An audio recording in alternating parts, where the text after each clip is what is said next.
श्री राधे राधे जी। श्री महाराज जी की श्री जय संघ।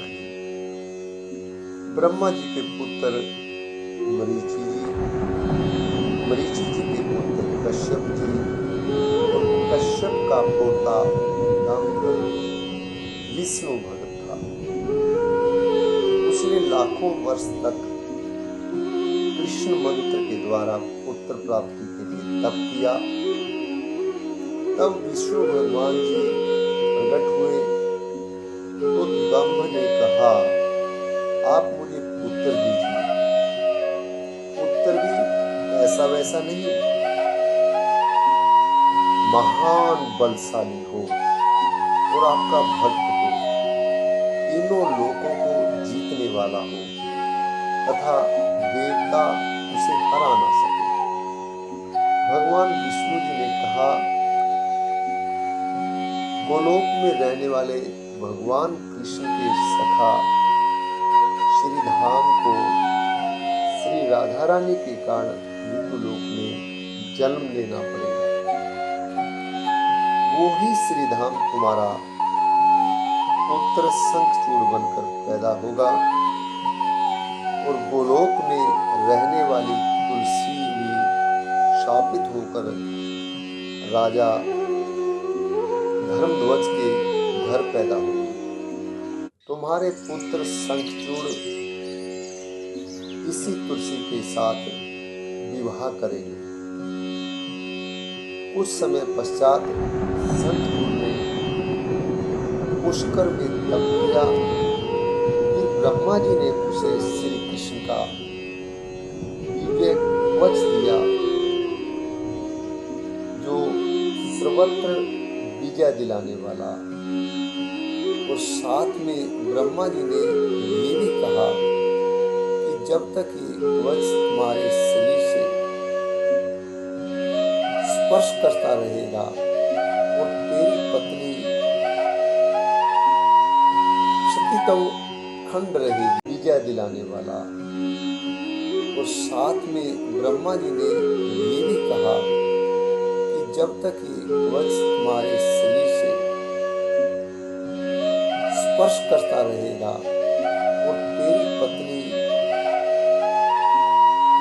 क्षतितव खंड रहेगी, तब तक तुझे मृत्यु नहीं छूएगी।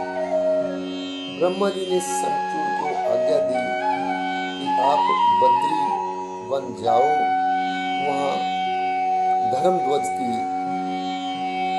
कन्या तप कर रही है, उससे विवाह करो। शंखचूड़ यद्यपि श्रीधाम गोप है, भगवान का भक्त है, लेकिन भगवान नारायण का रक्षा कवच मिलने से उसकी आश्रित वृत्ति और भी बढ़ गई। उसने सुरक्षा कवच के आधार पर तीनों लोकों में विजय प्राप्त कर ली। शंखचूड़ दुराचारी था, दूसरी स्त्रियों के साथ नाता जोड़ता था, लेकिन उसकी पत्नी तुलसी अपने सती गुण पर अड़ी थी। एक बार उसका युद्ध भोले बाबा के साथ हो रहा था, तो भोले बाबा ने उसको मारने के लिए जो ही त्रिशूल उठाया, उसी समय आकाशवाणी हुई, जब तक इसके पास नारायण कवच यानी सुरक्षा कवच रहेगा और इसकी पत्नी का क्षतितव बना रहेगा, तब तक इसको कोई नहीं मार सकता। भगवान शंकर ने इस कार्य के लिए श्रीमन नारायण को प्रेरित किया। नारायण तो मायावियों में भी श्रेष्ठ मायावी ठहरे। पहले भगवान विष्णु ने ब्राह्मण का रूप धारण किया और छल के द्वारा शंखचूड़ के कवच का हरण कर लिया। और दूसरी बार स्वामी श्री हरि ने शंखचूड़ रूप से शंखचूड़ की पत्नी तुलसी के शील का हरण किया।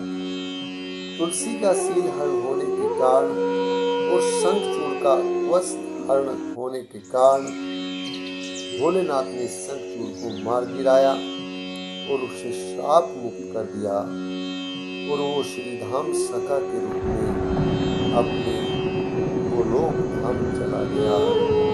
शंखचूड़ की हड्डियों से शंख जाति का प्रादुर्भाव हुआ और शंख का जल भगवान शंकर को छोड़ सभी को प्रिय है। बोलो विष्णु भगवान की जय। जय जय श्री राधे।